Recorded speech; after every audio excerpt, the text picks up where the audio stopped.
Vamos lá, então, agora observar. Vou compartilhar os slides com vocês. Qualquer falha na transmissão, fica aí, vocês podem encaminhar mensagens lá para o e-mail, tá bom? Então, aqui, acho que é esse arquivo aqui que nós estamos. Aqui, essas aqui. Né? Vamos ver, compartilhar, deixa eu ver aqui. Poxa, 6. professor, Eduda, esse da umidade que a professora estava falando é de que dia? Só um instantinho, só um momentinho, tá? Água nos alimentos. Um momentinho que eu vou compartilhar aqui com você. No laboratório mesmo a gente estava falando da água livre no E a água primeiro dia. ligada. Só um instantinho que eu vou só um momentinho que eu vou pegar aqui. Ah, tá aqui. O arquivo está aqui. Um momentinho que nós já vamos.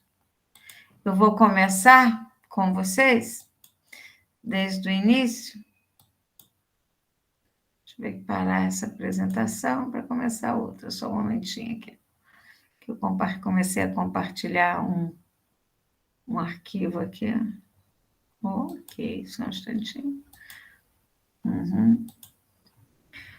Estou começando a compartilhar o arquivo com vocês. E eu vou começar do início, né? Para vocês terem o capítulo completo gravado. Então, a parte envolvendo água nos alimentos, ok? Então, qualquer falha na transmissão, vocês podem interromper a qualquer momento, tá bom, meninas? Então, vamos lá. Vamos rever aqui alguns tópicos importantes sobre a molécula da água. Falar sobre a água nos alimentos, é importante a gente rever um pouquinho a parte dessas características químicas da água, né? Então, como nós vimos na aula, a molécula da água, ela é polar, né? Então, observe que a água é constituída por um átomo de oxigênio, ligado por meio de ligações covalentes, ligação covalente polar, a 2 outros átomos de hidrogênio, sendo assim, nós temos 2 dipolos elétricos, né?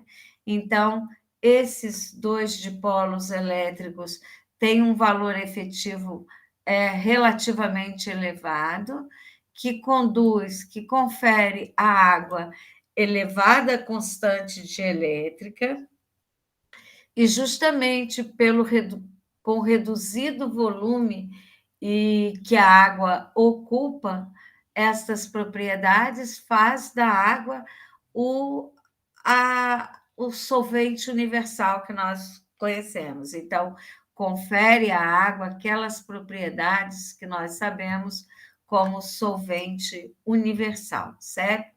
Então, observem na tabelinha aqui que nós temos Opa, só um instantinho aqui, gente.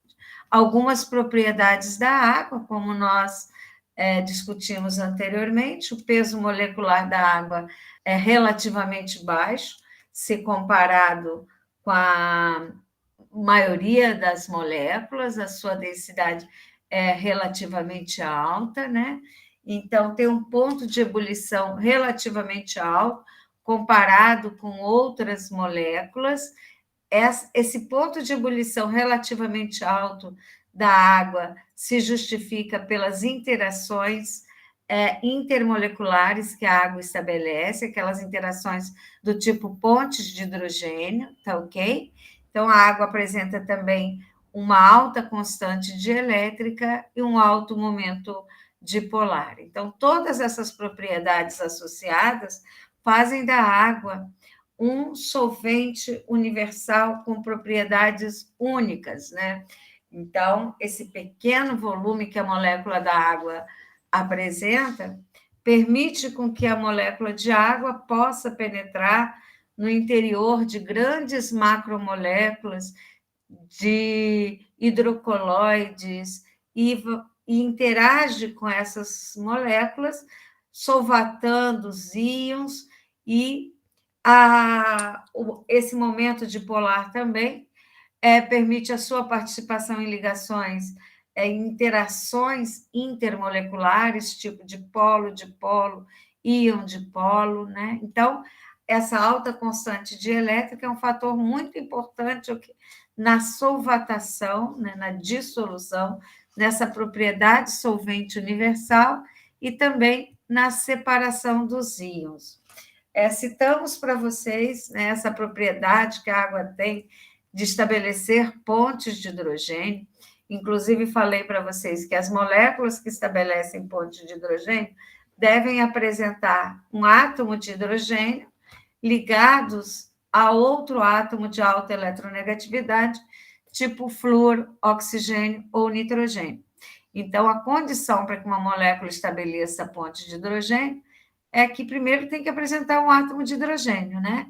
E tem que estar ligado a flúor, oxigênio e nitrogênio. Então, observe aqui que a molécula da água tem um hidrogênio ligado ao oxigênio.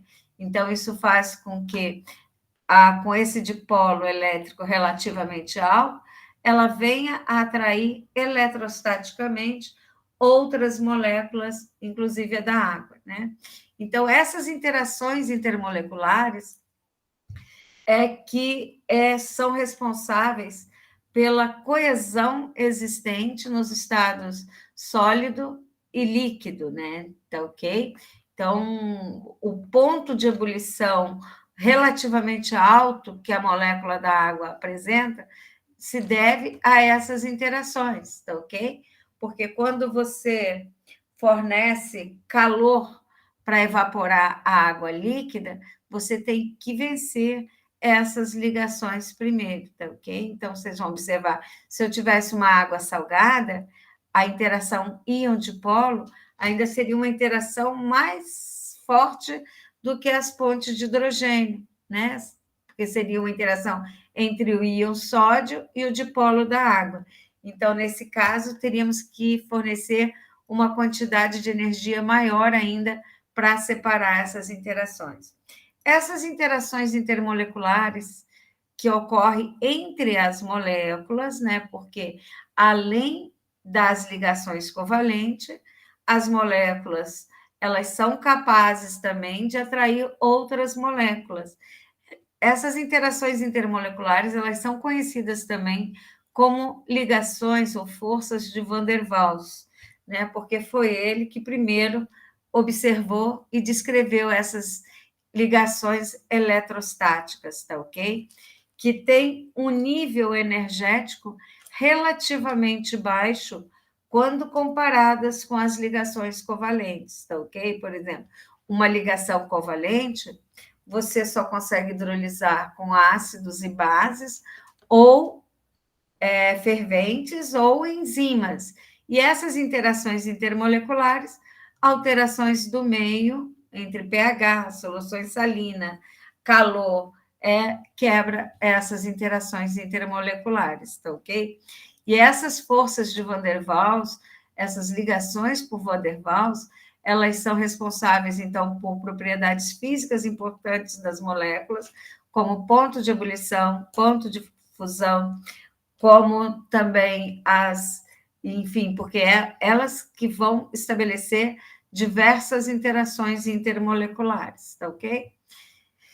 Então, aqui colocada para vocês a interação por pontes de hidrogênio, né? Que é uma ligação que envolve um átomo de hidrogênio e outro átomo de alta eletronegatividade, como o oxigênio, que está ligado a um átomo de hidrogênio, né?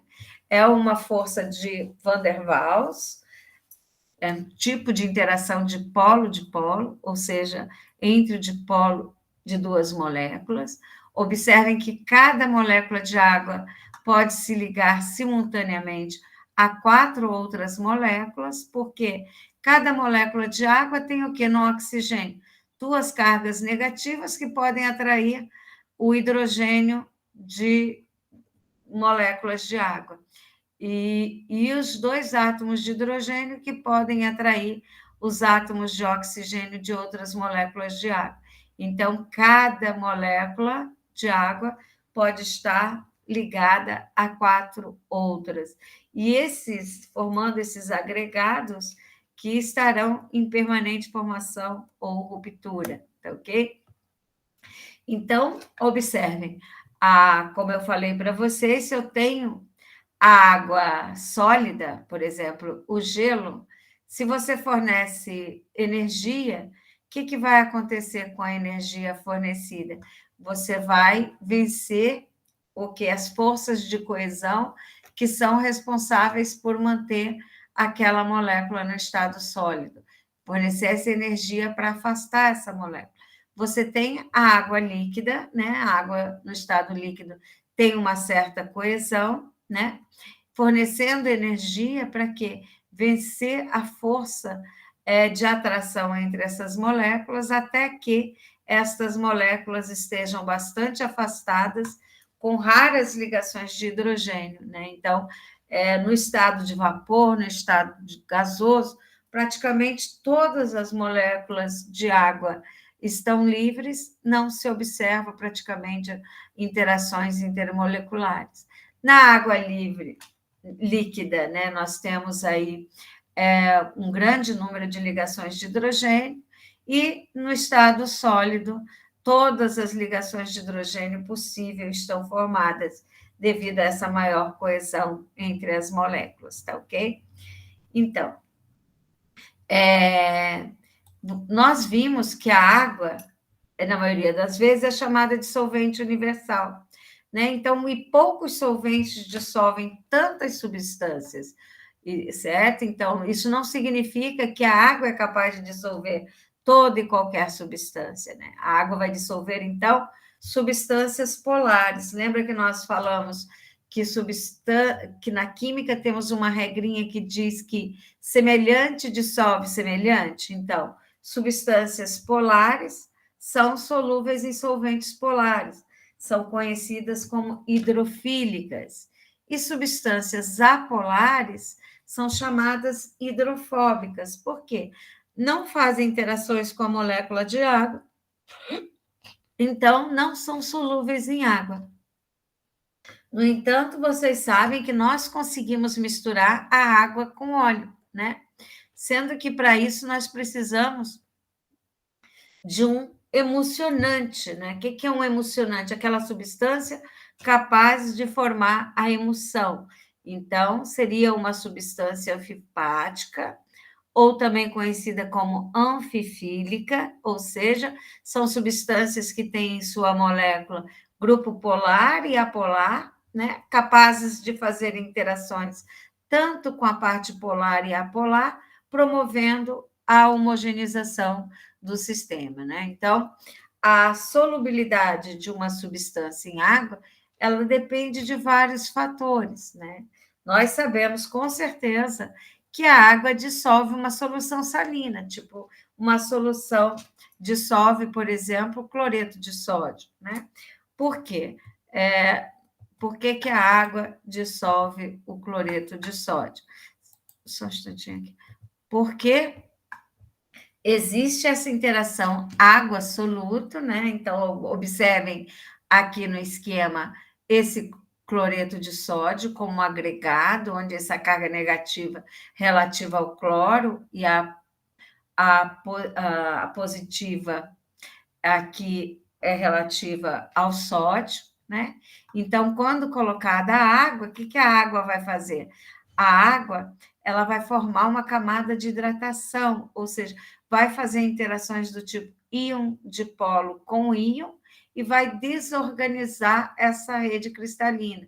Então, esse cristal de cloreto de sódio, ele vai ser desfeito à medida que as moléculas de água se unirem ao redor dos íons de cloreto de sódio, né? Então, a gente observa que as cargas iônicas, né, elas são, tanto a carga positiva quanto negativa, elas são parcialmente neutralizadas e as atrações eletrostáticas entre os íons de cargas opostas são enfraquecidas, né? Então, em presença desses íons ou moléculas que apresentam esses grupos hidrofílicos, formam-se diversos tipos de ligações entre as moléculas de água e o soluto, né? Então, você pode observar nesse desenho que quando você coloca, então, o cristalzinho de cloreto de sódio na água, nós vamos ter aí cada íon formando várias interações com a água. Esse Na mais aquoso, observe pela estrutura do desenho. O íon de sódio tem várias camadas de hidratação, né? E tanto é que quando você aquece essa solução salgada, o que vai acontecer? Vai eliminar a água e novamente o cristal, o cloreto de sódio, ele volta a ser formado, né? Então, essas camadas de hidratação vão ser maior ou menor quanto mais diluída for a solução, tá ok? Então, meninas, o conteúdo de água nos alimentos, como que nós obtemos esse conteúdo? Você fala assim, professora, nós determinamos a umidade. Conhecendo a umidade dos alimentos, eu sei como está distribuída essa água? Falo, não. Você conhecendo a umidade, você vai determinar a água total presente nos alimentos, né? A água total. Como então pode se apresentar a água nos alimentos? Nós vamos observar que essa água, ela pode se encontrar livre ou ligada. Quando eu falo que essa água pode se encontrar livre, significa que ela não está associada à molécula dos alimentos por nenhuma interação intermolecular. Quando eu falo que essa água pode estar ligada ou combinada, é que essa água está realizando interações intermolecular com a molécula do alimento, tá ok? Então, observe o seguinte: que a água, então, é o principal solvente, né? E essa água, se ela se encontrar livre, a água livre pode estar disponível para reações químicas, bioquímicas ou microbiológicas. Quando eu falo em reações químicas, quais reações químicas que a água pode causar? Reações de oxidação dos lipídios, né? Reações de hidrólise, reações de Maillard, certo? Entre outras. Bioquímicas, nós temos aí as reações de escurecimento enzimático e reações microbiológicas seriam aquelas reações que envolvem o quê? O desenvolvimento de micro-organismos, como fungos, leveduras e bactérias. Vocês vão observar que, para a ocorrência de alterações microbiológicas, há necessidade de uma relativa quantidade de água livre nesses alimentos, tá ok? Então, quanto maior o número de reações de alterações, menor a conservação dos alimentos, né? Então, na mobilização dessa água. Então, como vocês viram aí, a água ela pode se encontrar nos alimentos livre ou combinada. O que seria aquela água livre? É aquela água fracamente ligada ao substrato, ela não funciona como solvente e ela vai permitir, né, o crescimento de micro-organismos e reações químicas, né?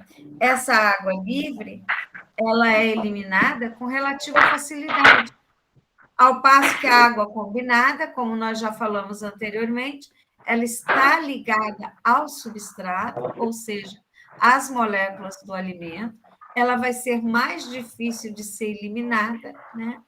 Então, ela não é utilizada como solvente.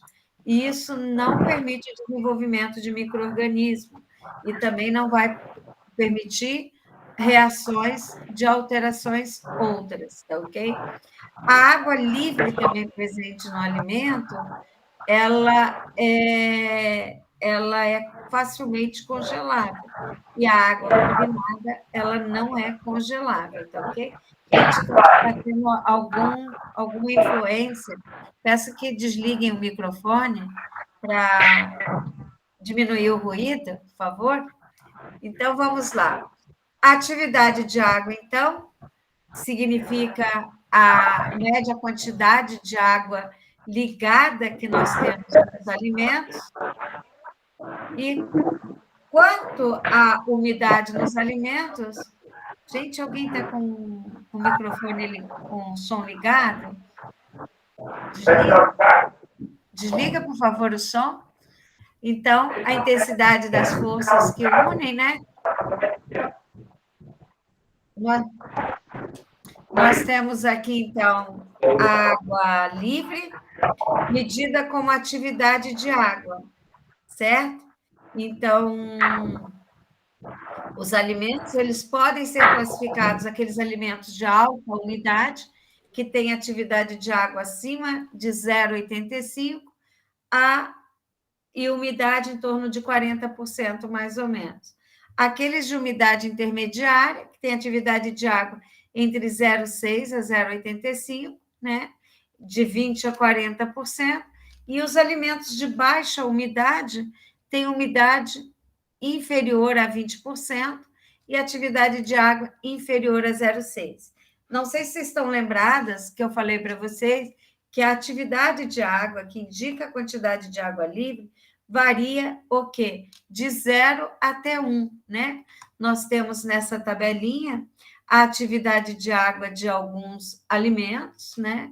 Atividade de água inferior a 0,6 dos alimentos desidratados, né? Em torno de 0,7 de frutos secos, como caramelo, 0,8 picles, e aqueles alimentos com alta atividade de água, que tem uma umidade acima aí de 40%, como os vegetais frescos, a carne, leite, peixe.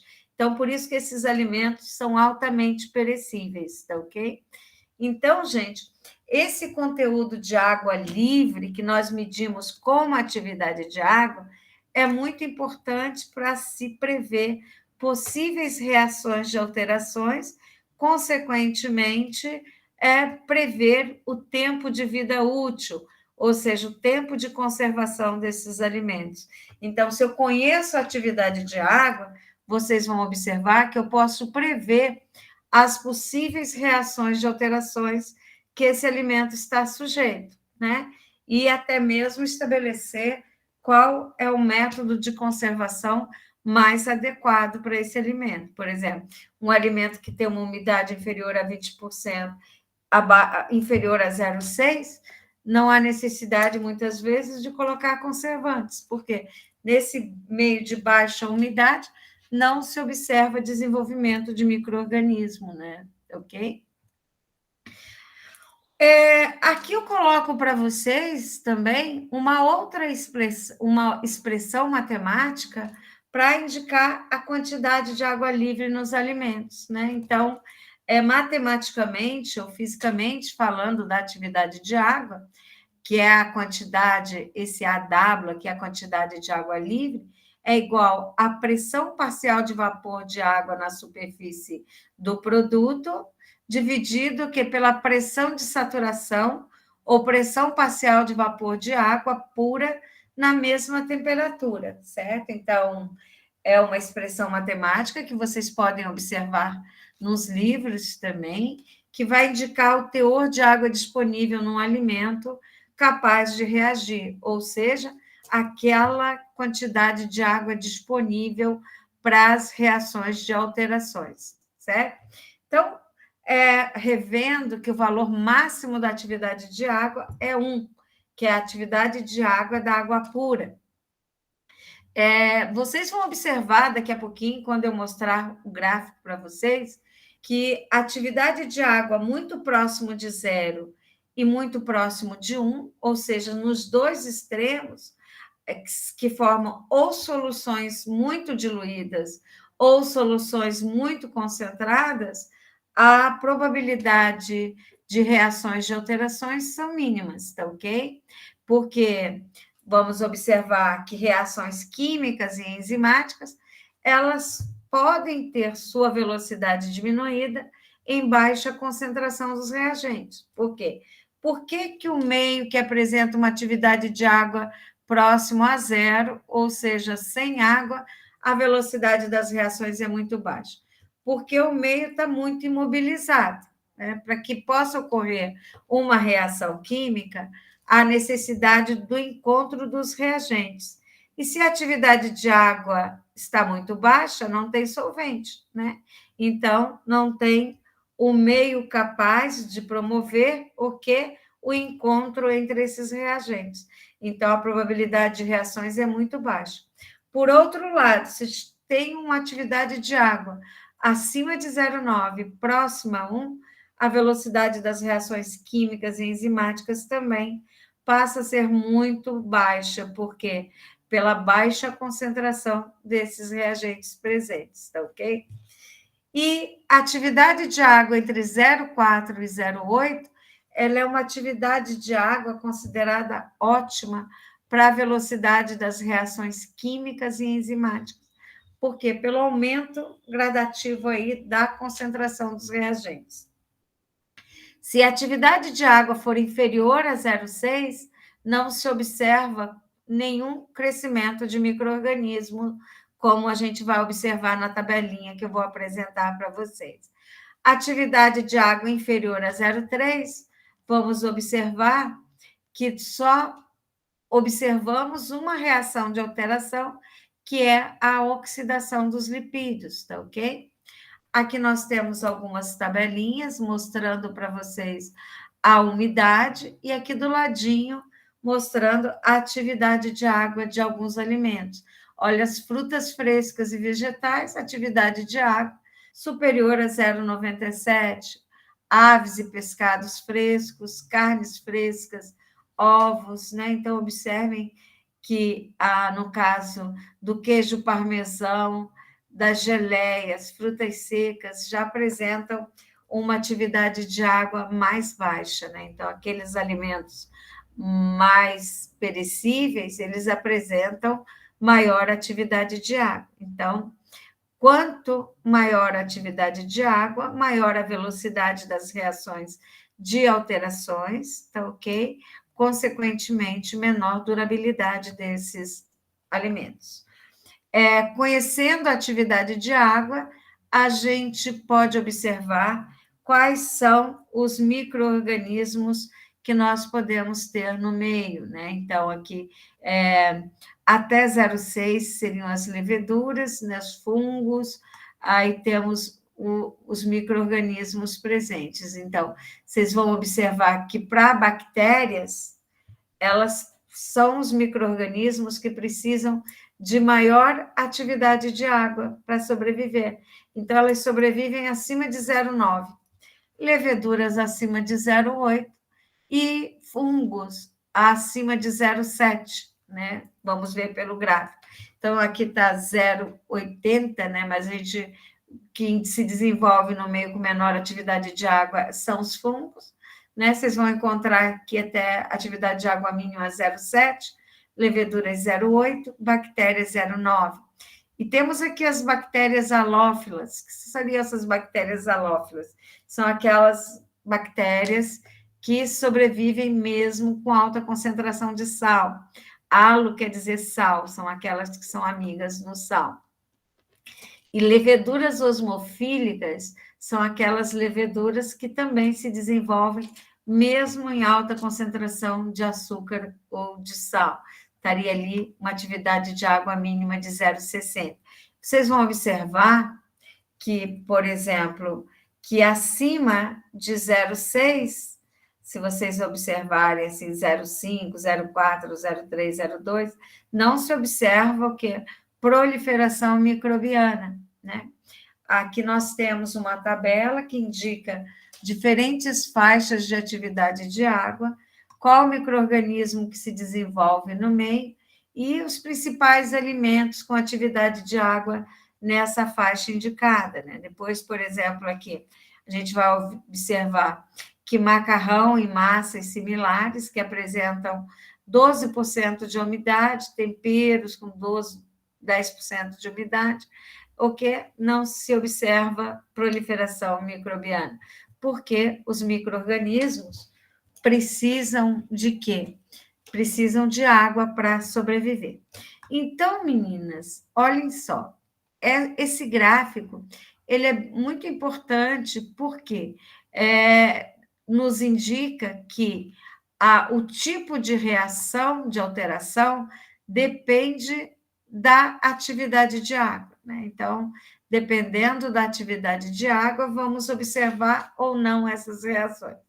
Se vocês observarem aqui numa atividade de água inferior a 0,3, o que vocês estão vendo? Só a curva de oxidação lipídica. Gosto de esclarecer um ponto aqui que os alunos às vezes fazem confusão. A oxidação de lipídios é uma reação química. E como reação química, a atividade de água ótima é entre 0,4 a 0,8. Observa o máximo dessa reação aqui em torno mais ou menos de 0,8. Então, ela ocorre, a oxidação dos lipídios, numa larga faixa de atividade de água, mesmo com alimentos congelados, mesmo com alimentos em pó, né? Nós temos ainda a ocorrência da oxidação dos lipídios, né? E, consequentemente, pode se desenvolver nesses alimentos, com o passar do tempo, aquele odor e o sabor de ranço, certo? Então, mas aí observamos que a reação aqui de atividade enzimática, que seriam as reações bioquímicas, né? Elas ocorrem também entre 0,4 e 0,8, que é ótimo para as reações bioquímicas. Quando eu falo em reações bioquímicas, tem aquelas reações de escurecimento enzimático, tipo da maçã, que é promovido pela polifenol oxidase, né, certo? E temos também aquelas reações de escurecimento não enzimático, que são reações químicas, como a reação de Maillard, que nós vamos estudar mais à frente, né? Então, a reação de Maillard, que é uma reação química também, é ótima nessa faixa entre 0,4 a 0,8. E vocês vão observem aí nas curvinhas vermelhas, que é a curva de crescimento de micro-organismo. Olha, os bolores, né, acima de 0,7, as leveduras, né, vão se desenvolver ali acima de 0,8, e as bactérias se desenvolvem acima de 0,9, tá ok? Então, essas são as atividades de água relativa às reações de alterações dos alimentos, tá ok?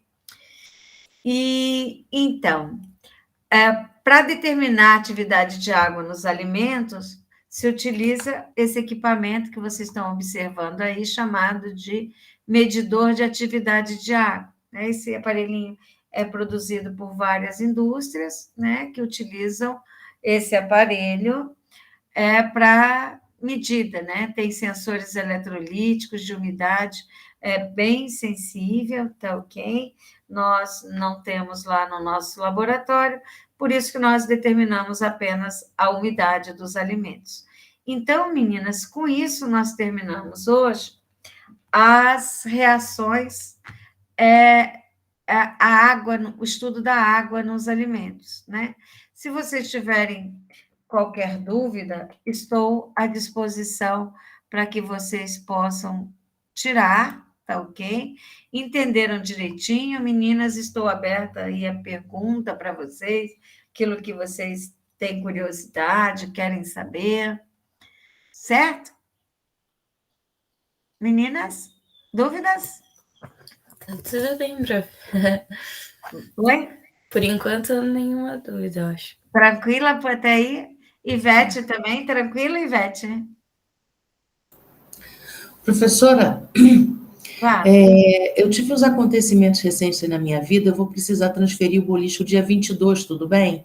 Tudo bem, Soraya, sem problemas. Ah, então tá bom. Então tá bem. Meninas, Então, e aí, tudo bem, meninas? Tudo bem, meninas? alguma dúvida aí na relação à matéria? Está tudo tranquilo? Vocês já fizeram as atividades?